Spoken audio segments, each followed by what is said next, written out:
me llamo Marquisha. Yo estoy viviendo acá en México hace 2 años. Soy de Nueva York.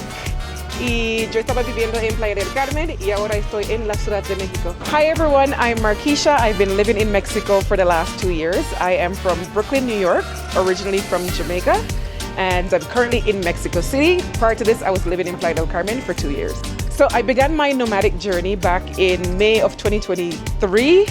So I was living in New York after graduating from Harvard University with my master's degree in education policy. I was working in New York for a couple of years, then decided to go to Tulsa, Oklahoma for a bit, and just randomly ended up in Mexico for what should have been 3 months, which has now turned into 2.5 years. Vaya, folclórico. Oye, disculpa la tardanza y los dolores de cabeza, ¿sabes? Agradezco tu paciencia y esta gran oportunidad. Dile. Ya tú ves. ¿Cómo? Siempre en la brega. Ahí nada. Dándole pecho a la vida pa' que no me dé una pela. Sí, señor.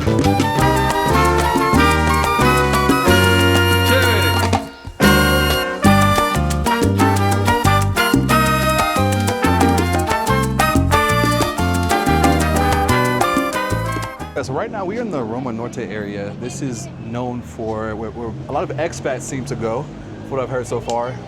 Artsy area, very walkable, and a completely different feel from where I've been staying at. So my eyes are kind of opened up. I feel like I'm in a different city right now. It's definitely a really cool vibe over here.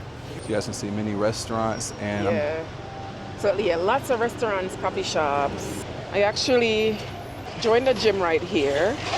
So a little bit over 2 years here in Mexico. Yes. What have you learned about Mexico that has like surprised you?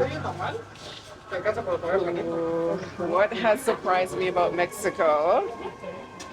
I think just random little things like tacos are available like 24/7. Like literally, you can come outside at like 1 a.m., 2 a.m., 3 a.m. and have tacos. Another thing is like people are very family oriented here. So like they're always with their children. So sometimes we'll be out and they'll have their kids at like 10, 11 o'clock at night. One cool thing I seen yesterday that I was with a family yesterday and they made me aware that many restaurants, they cater to kids that having like playpens in the restaurant. So I've seen that when you say like people are very family oriented, even the restaurants cater. It was at Wingstop and the Wingstop had a playpen for the kids as well. For the kids sliding stuff inside. So, you know, while the food is being prepared, the kids aren't at the table like, when is it ready? They can go, you know, release some energy. Yeah, no, absolutely. People are always with their children here, always. There are times I'm like, it is 11 o'clock at night. Why is this kid out here having tacos? But another observation I've made is like PDA is very, seems like it's very big here. It's common, yeah. This place will have you feeling single, okay?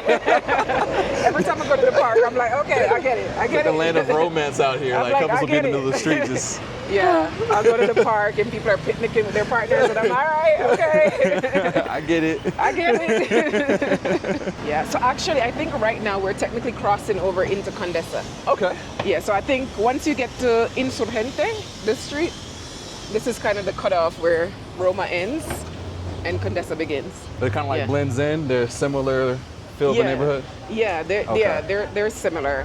Roma seems a little bit quieter. Yeah, parts of Condesa can be like very hustle bustle, overwhelming. But this section right here, I love. Now, with this area having like more foreigners in it, do the businesses speak English, or is it still more like mainly Spanish spoken? I think you'll have a mix. Okay. You'll have a mix. Yeah, sometimes I go in, like there's a churro spot right here, which I'll show you in a bit, and they'll switch to English with me. But typically I'm speaking Spanish. Do you find that your experience here is way more like authentic because you can fluently speak and understand the language? Yeah, like I feel like I have a very different experience than your average expat, immigrant. Very different. Like I am so immersed. Yeah. So usually my life is happening in Spanish. So I try to speak Spanish 90% of the time. That's amazing. Yeah. So my life is just happening in Spanish. So people are always like, you're doing all these cool, amazing things. How do you find out about these things? But it's because I'm like, I go where the Spanish speakers are. That's a great point though. I mean, like, you know, if you're gonna live in a different country, it's important to, to not just be there and occupy space, but to, to learn the language, understand the culture. Yeah. Even if you're not like fully fluent, but at least like, you're putting in some type of effort. Yeah. And I know it must be even more like unique that you can actually, you can communicate with people and get their feel on what it's like, having foreigners around and what their true mindset is, and No, yeah, I get a very unique experience here, which I absolutely love. Like, being able to just talk the language, I feel like people have been so much more welcoming. Like when they see you put an effort in, they're so much more welcoming. Is anyone ever like, are people ever surprised when like you're fluently speaking? Oh yeah. Like, even sometimes I feel like in Playa I have to be convincing people that I speak Spanish fluently because they're just like, what? Like, did you fall out the sky? And I'm like, even yesterday I was dancing at bachata with this guy. And I guess we never really talk. We just dance. So we get to this whole conversation. He's like, "Oh my God, your Spanish has improved so much." And I'm like, "You just assumed I didn't speak Spanish. You never spoke to me in Spanish." Wow. And he was so surprised.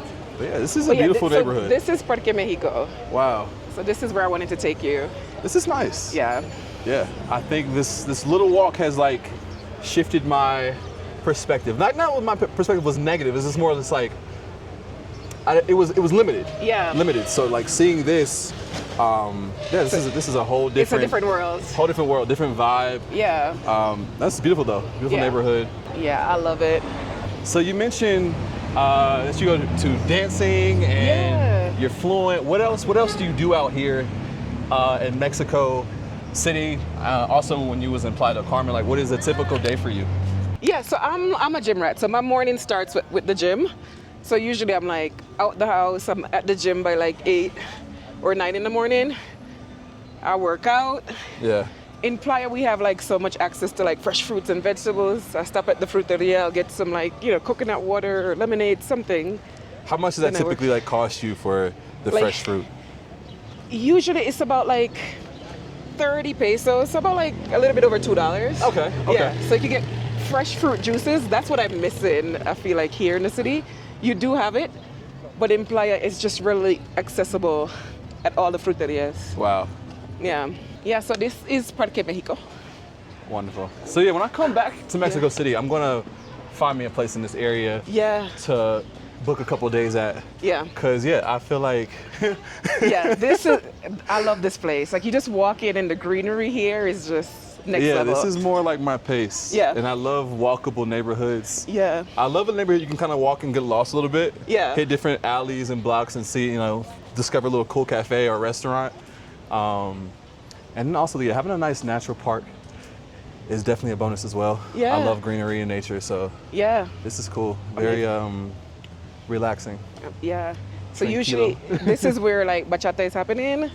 So there are bachata classes going on here Saturdays, Sundays, and Wednesdays. Wow. So typically there are like 4 classes happening along here, and at the end we all come here and just dance together in like a big, massive social. Wow. Yeah. Wow.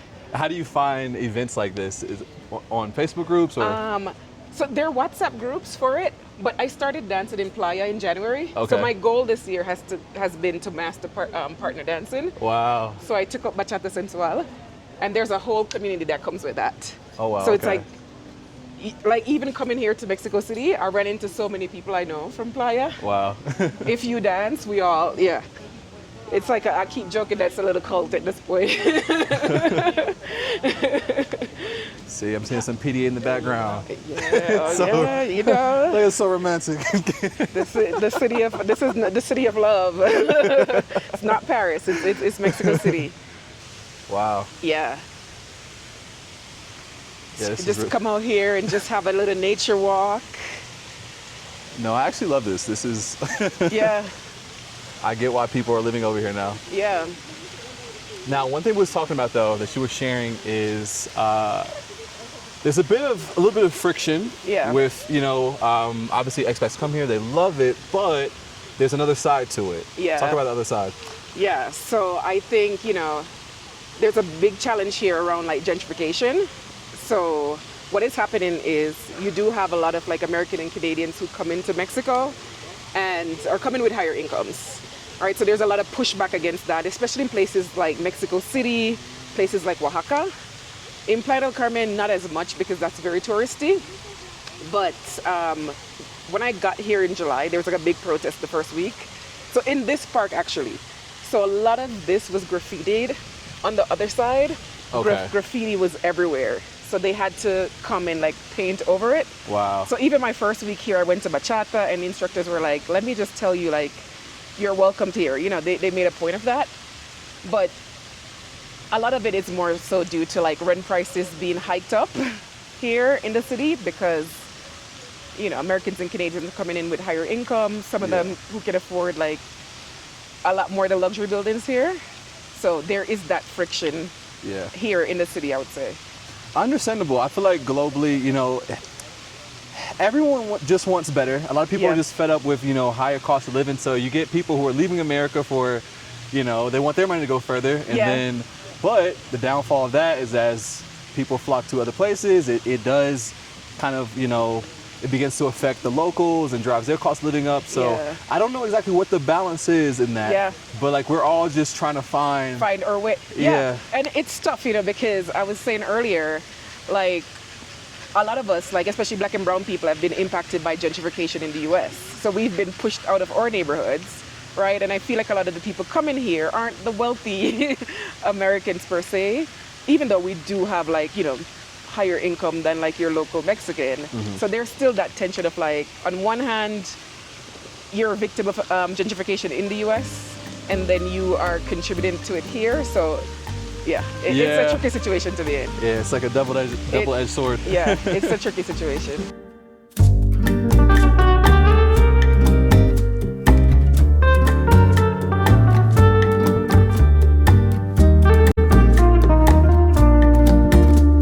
I could come here daily and it will still feel like it's my first day here. Yeah, no, it seems super just like calm and especially with the water in the background. Nah. I could definitely see this being like a daily thing. Yes, I love this place. Anytime I'm bored, I'm like, just go walk. If I'm not feeling well, I'm like, just go walk. You're gonna feel better. It's free. Like you are gonna feel better after. So there's this cool little part here where you can go and relax, meditate, read a book. I don't think we can talk in there, but we'll walk through. Okay. This is like my favorite part to come journal or just read. So you guys, I think Mexico might be the most romantic city in the world. From what I'm seeing. It clearly is. Today's the day of romance. True love still lives in Mexico City. If you didn't believe in it, you're going to believe in it today. Like this is some soap opera level, like. Yeah. I feel like it's on the next level today. I don't know. Maybe this is the time I need to come walk around the park. Oh, a nice playground for the kiddos. Yeah. And they even have a part with like, free workout equipment where like, what do you call it? Like little, not the Stairmaster, ellipticals and things like that. Yep, okay. Yeah. And this is really cool. Yeah. This is not what you typically see when you think of Mexico. Yeah. And so it just goes to show everywhere has beautiful and diverse areas. It's important to have an open mindset and just be willing to like, you know, go out and check out new places and not just listen to what you see online. On the media, You know? Yeah. Because people will show the bad parts and leave out the good parts. Everywhere has, you know, it's good and bad, but it's important to, you know, if you're going to highlight somewhere, at least, you know, show the good, you know, show the good, show the beautiful places. No, yeah, absolutely. Oh, here's the free workout station. What is your typical gym workout? I am, oh my gosh. So right now I've been doing a lot like of weightlifting because I'm dancing so much. So I'm just balancing out with weightlifting. But in Playa, I'm more so like a classes person. So I'm doing a lot of spin, a lot of boot camps. Okay. Yeah, a lot of group fitness classes. Yeah, this is super cool. You don't need a gym membership here. Yeah, no, they got a lot of equipment out here. When did you begin your nomadic journey? So it started, I think I started in May 2023. So Prior to coming to Mexico, I was living in New York. So I lived in New York for 20 plus years at that point. And I did a program called Tulsa Remote. So Tulsa was offering remote workers $10,000 to move to Tulsa, Oklahoma for 1 year. And I was kind of in my house after the pandemic, wasn't doing anything special. And I decided, you know what, I'm just gonna check out Tulsa for 365 days. If I hate it, I can always come back.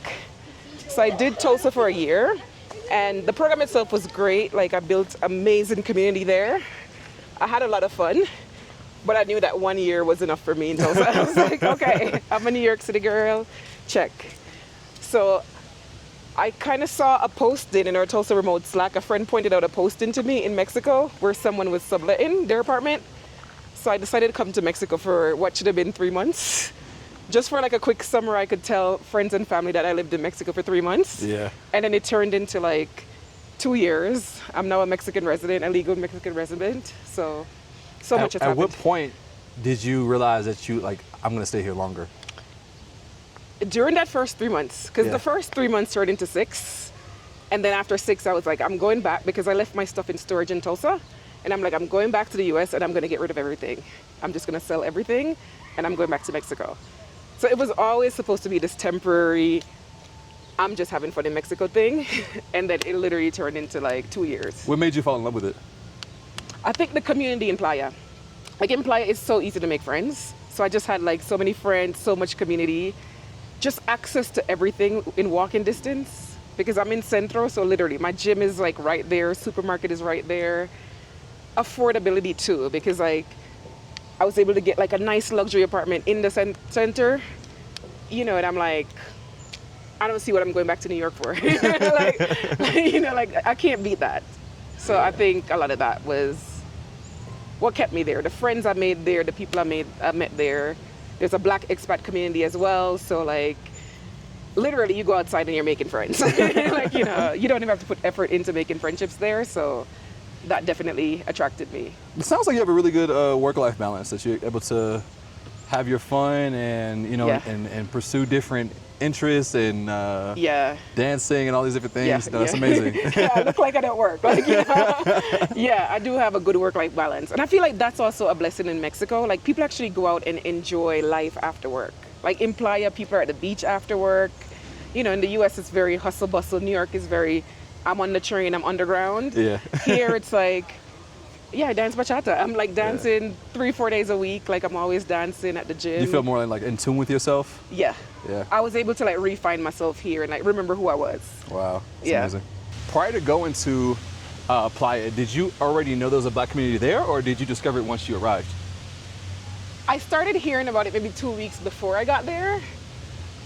Because literally Playa was just so random for me. You know, I literally found out about like this apartment and I was going on a solo cruise like 2 weeks later. It was docked in Cozumel and a friend was actually in Playa and she happened to just post a picture from the beach and tag Cozumel and she's like, this is Cozumel. And I was like, wait, I can get to Playa from Cozumel by boat. So I went, hopped off my cruise ship in the morning, looked at the apartment in Playa, made it back to the ship with 15 minutes to spare. Like literally, like if those ships will leave you, they'll leave you. Listen, if I missed one turn, like I would have been in Mexico.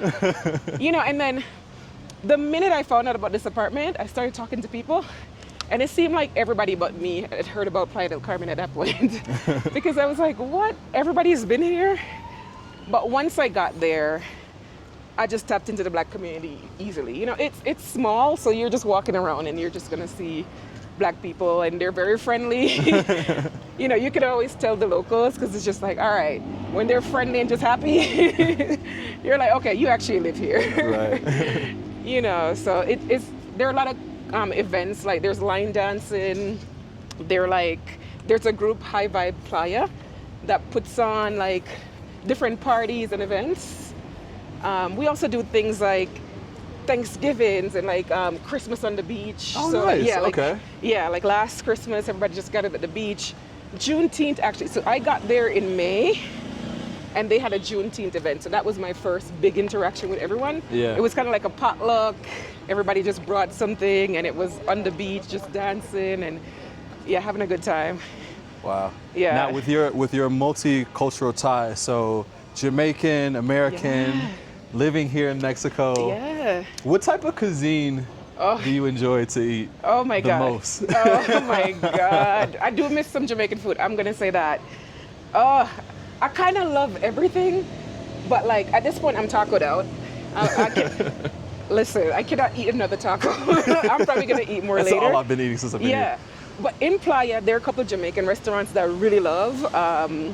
You have Roots Jamaican Kitchen. So when you go there, you have to try that. Roots Jamaican Kitchen. There's Ferran's. So like you get jerk chicken and, you know, a little taste of home. Are you familiar with the one here in Mexico City? There's a place called Te Amo Jamaica. I ordered from them once on like Uber Eats. Okay. But I haven't been to the physical restaurant yet. Okay. It's close to here actually. But almost every time I go on, they were I think they might have shut down for a little bit and they just reopened. They just reopened. Yeah. But I did order from them once. Like yesterday I was craving sushi. So there's a sushi place like right over there. So yesterday I was like, I have to get some sushi. I need something else. Do you mainly eat out or do you cook? A mix. Per my vlog, you know, people think that all I do is eat out. And I'm like, I cook. You know, but I usually have like breakfast and lunch at home. Okay. But if I'm walking around in the afternoon, I'll probably just pick up some tacos or a burrito or something off the street. Yeah. There's free Wi-Fi. Sometimes it drops, but it's better than nothing. Right. Okay. Yeah. So you guys can see a very big park, beautiful scenery, perfect place to come. Free your mind, listen to some music, walk, just relax. Yeah, this is nice. Definitely a nice vibe.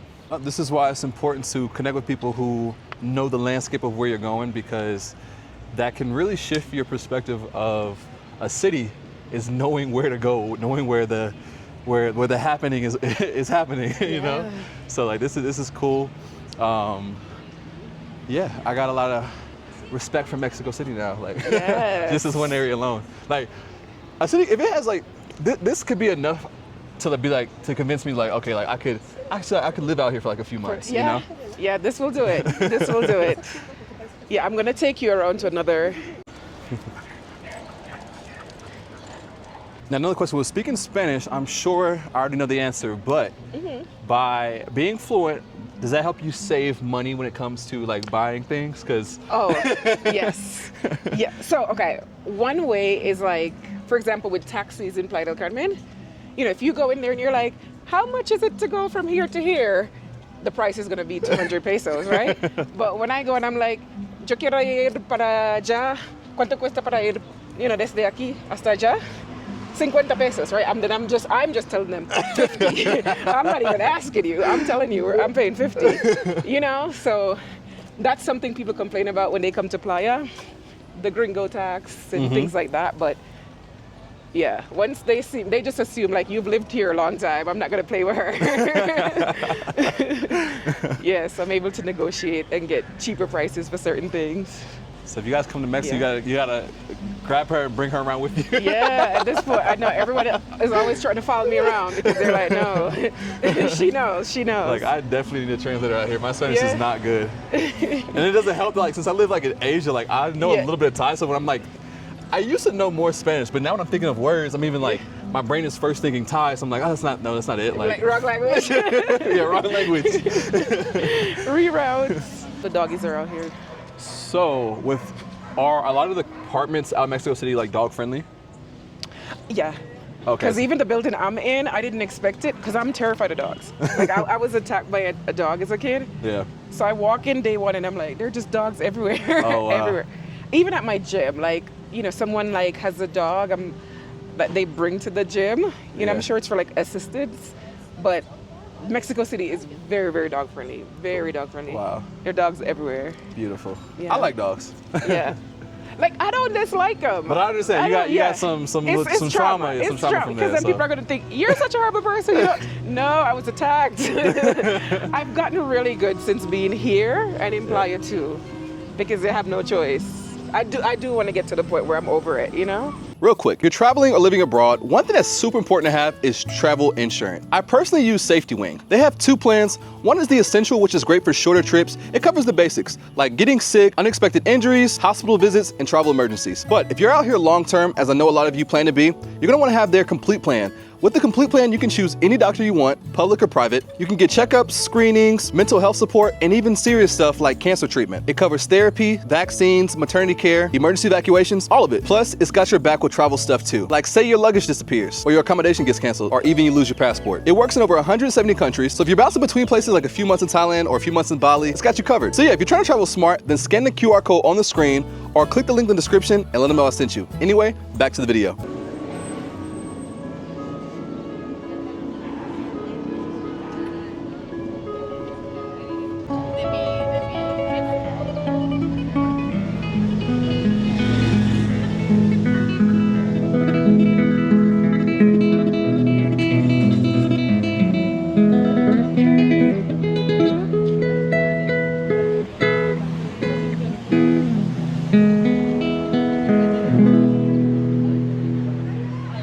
Very beautiful.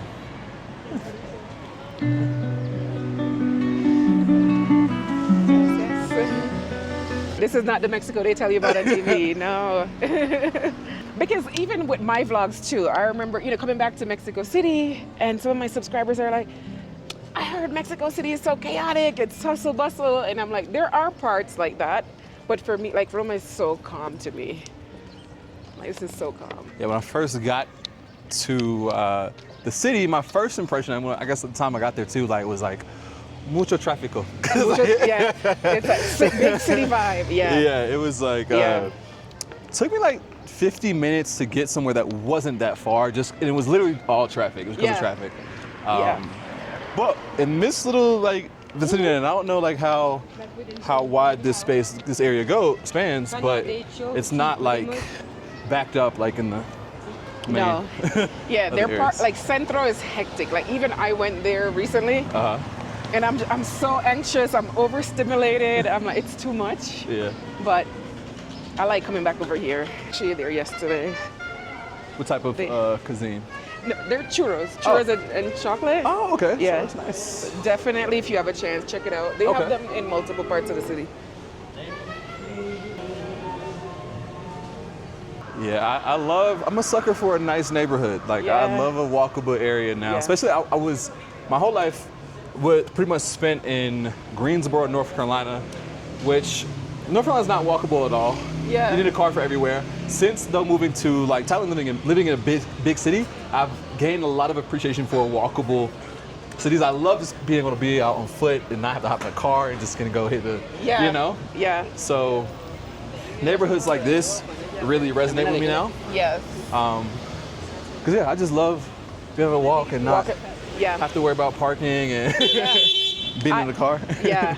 That's one of my big things in a city. When I try to get to places, walkability is important. I'm a New Yorker. I'm used to walking places. Now with Mexico City, we were talking about a little bit, but cost of living wise. Yeah. How much do you normally spend in a month living in Mexico City, or versus Playa? Yeah, I'm spending a lot more here because we talked about walkability just now, but also because it's a big city. Mm-hmm. This is the largest city in North America, so it's bigger than New York City. Right. So getting around, I'm using a lot more Ubers sometimes. Okay. Whereas in Playa, I rarely get in the car. Okay. Everything is walkable. But if I'm coming back home at night here, as in a bigger city, I'm not walking back. Okay. So I feel like I'm spending extra costs in terms of Ubers. Typically the Uber is probably about $6 one way. So it's not terrible, but it adds up when you're doing it multiple times a week. Yeah. Let me see, food-wise, I feel like I can eat cheaper here. I've been eating a lot of street food or just picking up Mexican food. So that's cheaper.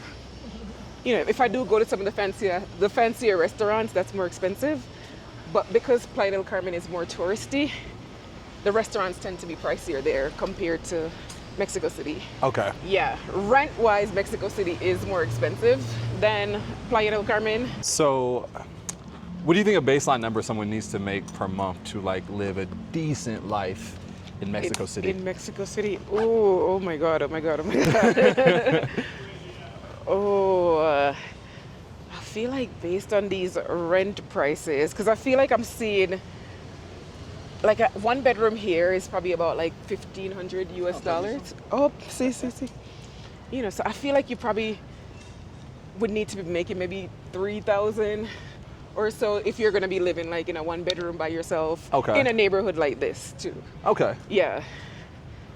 Right, to be able to afford rent and pay for things like Ubers and going out. Okay. Probably go out more in a city like this. $3,000's not too bad though for having like if you can live like in a nice neighborhood and Yeah, that's not awful. I mean, compared to other cities where you know if you want to live somewhere nice, it's gonna cost a little bit. $3,000 might just be your rent alone. Yeah, in New York City, for example, where I'm coming from, right? Right. I'm like, I'll be living under a bridge after that. I know we just talked about like about comparing, you know, to the U.S. different places, but so you would say in Playa, someone can make like 2, or are you still close to 3? Yeah, you can make less in Playa. Okay. So like, you know, you could get stuff on the lower end from probably even like maybe 700-800 all the way up to like 22, 25. Okay. So it depends. Like if you want a more like luxury building, you're probably paying closer to 1,000. For like the luxury building with like, you know, a rooftop pool, gym, 24-hour reception, things like that, you're probably going to be paying more in like the $1,000 range for something like that in the center, in the city center. But if you want more like a tranquil, just regular apartment, you could get it for probably maybe 800. Okay. Yeah. I know the president decided to like modernize this area. Okay. So like they put a lot of money into it back in, I can't remember. I need to rewatch my own vlog. but I did a whole walk into it where I learned a little bit. But it went.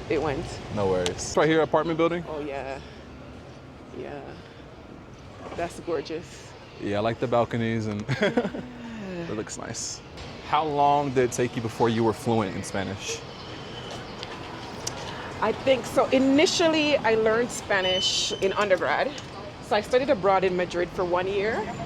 And I did a program where we weren't allowed to speak English at all. And my 3 friends and I were kind of the only kids who literally followed the rules all the time. So we just didn't speak English for a whole year. So I think that year did it for me. I would probably say in the first maybe 3-4 months by just not speaking English at all. And you were living with a host family who didn't speak English, so like so literally I was just speaking Spanish the whole time. So I left Spain like super fluent, but then after undergrad, you know, I just came back to the US, real life. And what did you study in school? In undergrad, I studied psychology and Spanish. So I was a Spanish and Psych double major for undergrad, and then for graduate school, I actually went to Harvard University. And I studied education policy and management at Harvard. Yeah. So with your remote work now, are you in that space? Yes, I do program evaluation. So it's a form of research. Wow. So I'm like designing and launching surveys, conducting focus groups and interviews, doing a lot of data analysis, writing reports, and providing recommendations back to clients. This is where the hustle bustle begins. We are outside of the park now. Yeah, we're outside of the tranquil. Yeah. Yes, I've been able to like work remotely. I've been doing it independently, so I've been independent contracting. So I've been able to do that from here. We got some interesting looking burgers and stuff here. Vamos con el clásico. Pero él quiere con tocino, cebolla. And what more? You want a bacon, onion, and... And jalapeno. Y jalapeno también. Okay. Sí, para mí me gustaría el crunchy fajita. Okay. ¿Qué viene con el paquete? Papas a la francesa y una de Okay. Tal vez sin papas. ¿Sin papas? Yeah. You want to stop or you want to take it by hand? I'll eat it real quick. I don't want to like. Yeah, I'll eat it here. Okay. Yeah. Okay. Sí, entonces para mí el paquete. Sí.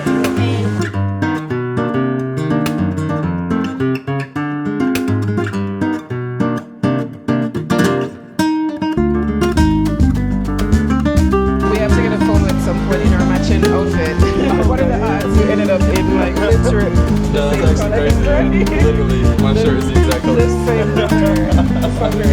Yeah, what a know. So far, so with your experience here in Mexico City, what would you say to maybe like women that are thinking about moving to Mexico? Something you would be like, really think about it, or would you say like, hey, just like give it a try? I would say give it a try. I would Okay. say, not listen to what people say in the media, Yeah. and just experience it for yourself firsthand. Yeah. Like even just walking around today, like you change your perspective just seeing like a different neighborhood. Yeah.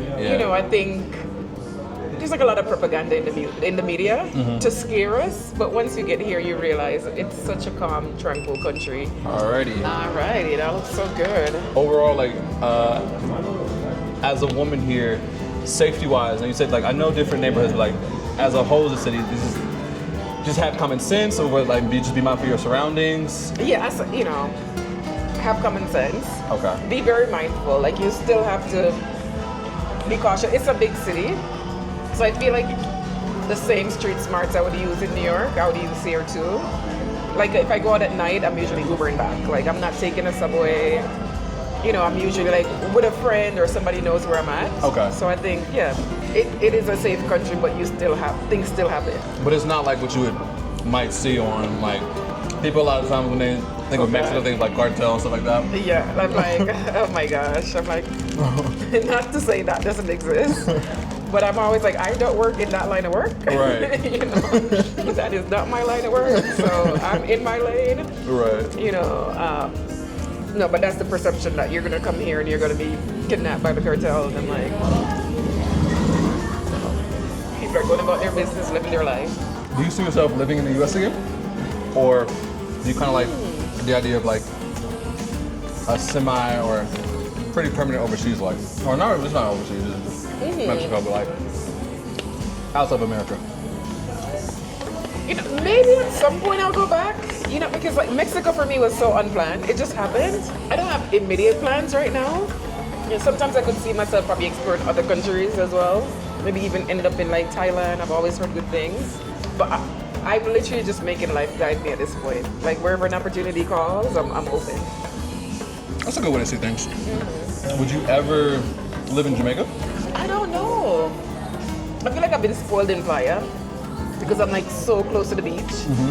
If I could have a similar life like I had in Playa, like in Jamaica, I probably would need more like a gated community vibe. Like in Playa, I feel like I still have all my American luxuries, right? I still have all my American conveniences. Right. I'm not sure if I'll be able to get all of that in Jamaica. Okay. And in Playa, I'm like so walkable. In Jamaica, I have to drive, and walkability is big for me. Messy but tasty. That was good. That was good. Beautiful. And it felt good to take a little break from tacos. Like that actually really hit the spot. Yeah. I did see a story where you're like, all I've had is tacos. I literally had tacos this morning again. It does get tiring after a while. I'm like, I love me a taco, but still. All right, Markeisha, thank you so much for having me out here and giving me a tour of the neighborhood. As I mentioned, this really changed my perspective on Mexico City. I feel like this added another element of like pizzazz, and it made me realize, okay, like Mexico City has some beautiful neighborhoods and that you could have a really nice life out here. Yeah. So I appreciate you. And if you would, shout yourself out, where can people find you? Yeah, thank you. So you can find me at Keisha Be Traveling. I am on YouTube. I'm also on TikTok and on Instagram. All right, you guys, until next time, we'll see you in the next video. Bye.